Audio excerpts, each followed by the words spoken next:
Tithing has nothing to do with giving God money.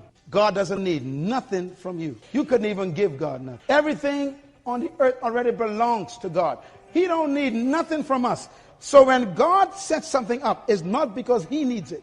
Tithing and offering is God's management training program for mankind. Boy, this is so important. God doesn't need a penny from us. And yet he tells us 10% of everything is mine. We only think of money. And that's our problem. If you get 10 pairs of shoes, one of them ain't yours. If you get 10 dresses, one of them ain't yours. If you bought 10 oranges, one of them is not yours. If you got 24 hours in a day, 2 hours and 40 minutes don't belong to you. I ain't got no time to pray. What are you talking about? You got 2 hours and 40 minutes that don't belong to you. You're a thief every day when you don't use those 2 hours and 40 minutes for God's purposes. You are a thief, a tired thief. Sleeping on God's time. You spend 2 hours, 4 hours, 8 hours watching cable television and don't give God the 2 hours and 40 minutes that belong to him. 10%. You can't even manage 2 hours and 40 minutes. You're trying to get money. It ain't money ain't your problem. Management is your problem. God could any time of day command you to give the dress away in your closet. One of them ain't yours. So tithing and offering is not about money. It's about management. Can you consistently, God says, put aside 10% of everything for my purposes? That's tithing. 100% of everything belongs to God. What did I say? 100% of everything belongs to God. No. Say it again. What did I say? 100% of everything belongs to God. Okay. So God blesses you with a paycheck of $1,000. How much of that belongs to God? Okay, you're doing good. You're smart. Now, how much did God say to put aside for his work? 10%. How many is left? 90%. Which one of those belong to God? Oh, you're getting smart. Okay. All right. So then why would God, if he owns all 1,000, want you to put aside 10% if all of it still belongs to him? Why? Because it's not about the money. It's about your ability to put it aside. Your will, your control, your discipline to put it aside. He's after your discipline. If you can manage the 10% properly, then he is happy to trust you with the 90% that's left. But because you've been unfaithful in the 10%, you keep losing the 90%, so you end up with no percent. That's why you're broke. And so you tell God, I can't pay tithes this week. Things tough. We're in crisis right now, God. You got to figure this out. Things too rough. God is saying, what are you talking about? Your salvation is in the tithe. Let me take you one step further. This is what tithing does to you. Number one, what's the first word? Accountability. Write it down. Now, each one of these words is management. If you keep paying your tithes and giving your offering, you automatically first become accountable. What's the second word? Discipline. For you to put that aside every single time, it takes control.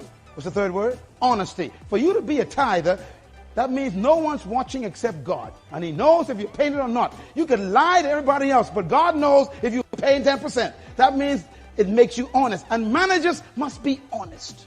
What's the fourth word? Diligence. Diligence means that you work at it constantly to make sure you don't steal that 10%. That's what managers are supposed to do. What's the next word? Oh my God. That's what's wrong with managers. They are unfaithful. And it takes faithfulness to tithe.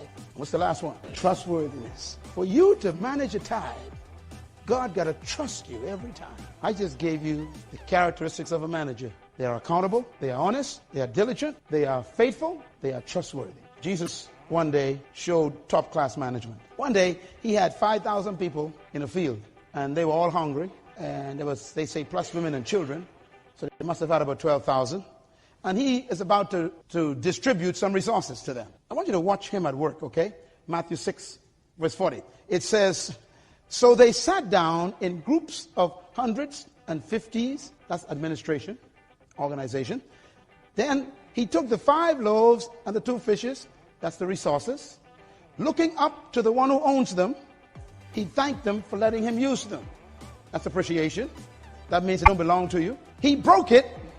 Then he gave them to his disciples, and they gave it to the people. Delegation. Watch him. He also divided the 2 fish among them all, and they all ate and were satisfied. That's customer service.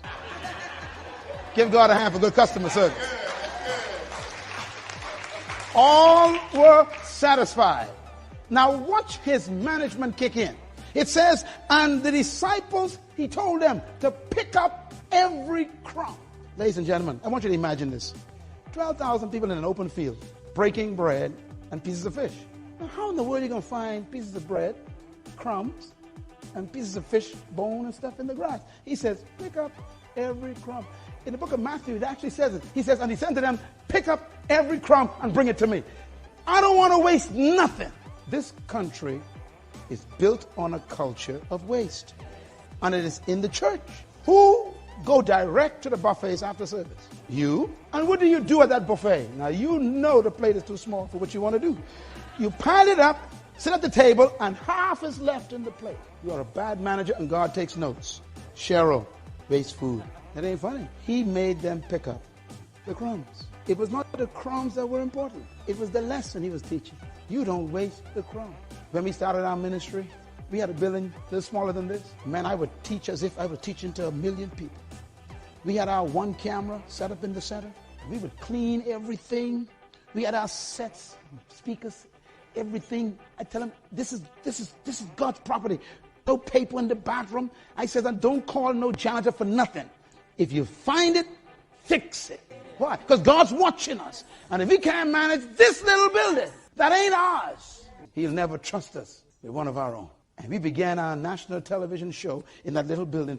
We used to convert the stage into a set for TV. And we took our 1 camera and we'd move it and shoot it different ways so we can have different cutaways. And we'd work it every inch we used. And our program became the #1 program in the country for 10 years. And when folks came to see where we shot it, they went into shock. Did you shoot it here? Yes, sir. We thought you had a big studio. No, we don't. We got a big mind. Give God a hand for management. I remember when our prime minister came to be a guest on our show. He had to come to a little shopping center, all the police and all the guards, and he came walking. He says, Brother Myles, is this where you... I said, yes, sir, this is it. This is the studio. He said, I thought you had a big place. I said, I got a big mind. He said, you manage this well. And there was the head of my country sitting in that little building on the stage for 1 hour, interviewed by me. And that show became the highest viewing show in the country's history. From a little place that we managed. Today, we built the largest meeting place in the country. We own it. We have block-to-block property. The whole block is ours. We own 57 acres on the beach. When you are faithful over another man's property, God will give you property of your own. He made them pick up every crumb. Here's something to remember about management. Everyone write this down, please. Management is simply diligence with resources.